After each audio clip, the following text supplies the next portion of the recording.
ሰላም ሰላም ውድ የኦጌ ኢግል ኤክስ ቤተሰቦች እንኳን ደህና መጣችሁ። ዛሬ ደግሞ እንደተለመደው አስተማሪና አዝናኝ ታሪክ ይዘንላችሁ ቀርበናል። ሁላችንም የምንማርበት ትልቅ መልእክት ያለው ታሪክ ነው። የዛሬው ፕሮግራማችን ርዕስ በማይመለከት ነገር አትግባ ይላል። እንግዲህ ይህ ርዕስ ምን ለማለት እንደፈለገ ከዚህ ልብ አንጠልጣይ ታሪክ በኋላ አብረን እንፈትሻለን። ሰዓቱ ጠዋት ነው። የከተማው ነዋሪዎች ወደየስራቸውና ወደየቀን ውሏቸው ሲጣደፉ ሲፈሩ ጸጥ ረጭ ብሏል።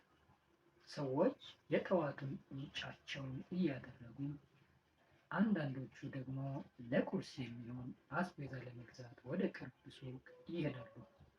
ድንገት ከጎረቤት ቤት ከፍተኛ ጩኸት ተሰማ። የባልና ሚስት ጫጫታ። በመጀመሪያ በቃላት የጀመረው ፍጥጫ ድምፁ እየጎላ ቁጣው እየጨመረ በመጨረሻም እርስ በርስ እስከ መደባደብ ደረሰ። ሁለት ጎረቤቶች አንደኛው ወንድ ሌላኛው ሴት ከቤታቸው በር ከፍተው ምን እየሆነ እንደሆነ አዩ። የሰሙትንና ያዩትን ችላ በማለት የራሳቸው ጉዳይ ነው እኛ ምን አስገባን የሚሉ የሚመስል እርስ በርሳቸው ሳይተያዩ ዝም ብሎ አልፎ ወደ የስራቸው ሄዱ። ሌሎችም ከመንገዳቸው ሲያልፉ ጆሮ ዳባ ልበስ አሉ።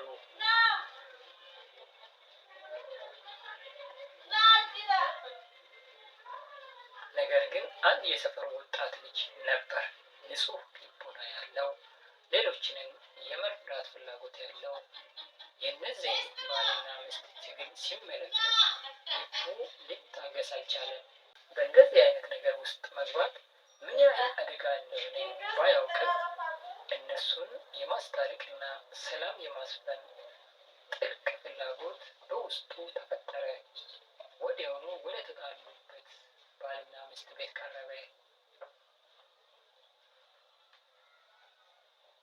ሲጣሉ የነበረው በደጃፋቸው ስለነበረ እንደደረሰ በድፍረት ግን በክብር እባካችሁ ተረጋጉ፣ ምንድነው የተፈጠረው?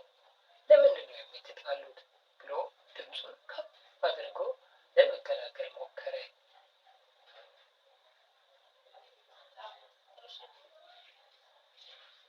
ያኔ ነው እጅግ ያልተጠበቀ ነገር የተፈጠረው። እነዚህ ተያይዘው ሲጣሉ የነበሩት ባልና ሚስቶች ልክ እጃቸውን ወደ ልጅየው አዙረው እንደጠበቁ አይናቸውን በቁጣ አፍጥጠው አንተ ምን አገባህ? ወደ እኛ ጉዳይ ምን አስገባህ? እያሉ የያዙትን ነገር ሁሉ በመጠቀም ወደ ልጁ ዞረው ያለ ርህራሄ መደብደብ ጀመሩት። ልጅየው ደግሞ ልቦናው ዋጋ አስከፍለውት ሳይታሰብ ከባድ ጉዳት ደረሰበት። ደም በደም ሆኖ መሬት ላይ ወደቀ። ከዚያም ሲነሳ ባሏ እሱን እያባረረ በእግር አውጪኝ ሮጠው ሄደ። ይህ ታሪክ ምን ያስተምረናል? መልካም ልቦናና ሌሎችን መርዳት ጥሩ ተግባር ቢሆንም አንዳንዴ ግን የተወሰነ ጥንቃቄ ያስፈልገዋል።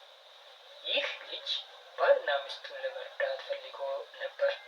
ነገር ግን እነሱ በራሳቸው ችግር አዙሪት ውስጥ ሆነው የእርሱን ንጹህ ዓላማ ሊረዱት አልቻሉም። ይልቁንም ለእነሱ እንግዳ መስሎ ታይቶባቸው ተጠቂ አደረጉት። በማይመለከት ነገር አትግባ የሚለው አባባል ሰዎችን መጥላት ሳይሆን ራስን ከተጨማሪ አደጋ ለመጠበቅ ነው። ሁሉም ሰው የራሱ ድንበር አለው።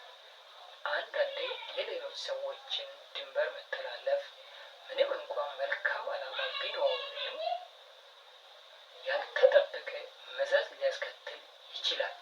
በተለይ ሁለት ሰዎች በስሜት ተውጠው ሲጣሉ ማንኛውም ጣልቃ ገብነት ለእነሱ እንደ ጥቃት ሊቆጠር ይችላል። የልጁ ሕይወት በአደጋ ላይ ሊወድቅ ይችል ነበር። እንግዲህ ውድ የኦጌ ኢግል ቤተሰቦች የዛሬው ታሪክ ትልቅ ትምህርት እንደሰጣችሁ እንደሆናችሁ ተስፋ አደርጋለሁ። የትኛውንም አይነት ችግር ከማስታረቅ በፊት ሁኔታውን በጥንቃቄ መገምገምና የራሳችንን ደህንነት ማረጋገጥ ወሳኝ ነው። እናንተ በዚህ ሁኔታ ውስጥ ብትሆኑ ምን ታደርጉ ነበር? ወይስ የዚህ አይነት ገጠመኝ አጋጥሟችሁ ያውቃል? ከታች በኮመንት ቦታ ላይ ሀሳባችሁ አካፍሉ። ቪዲዮን ከወደዳችሁ ላይክ አድርጉት። ሌሎችንም እንዲደርስ ሼር በማድረግ የንስር አይኖች ቤተሰብ ሁላችንም አብረን እንማማር። ቻናላችንን ኦጌ ኤግል አይስ ሰብስክራይብ ያላደረጋችሁ ደግሞ አሁኑኑ ሰብስክራይብ በማድረግ የደወል ምልክቷን በመጫን ቤተሰብ ይሁኑ። በሌላ አስተማሪና አዝናኝ ቪዲዮ እስከምንገናኝ ቸር ይሰንብቱ።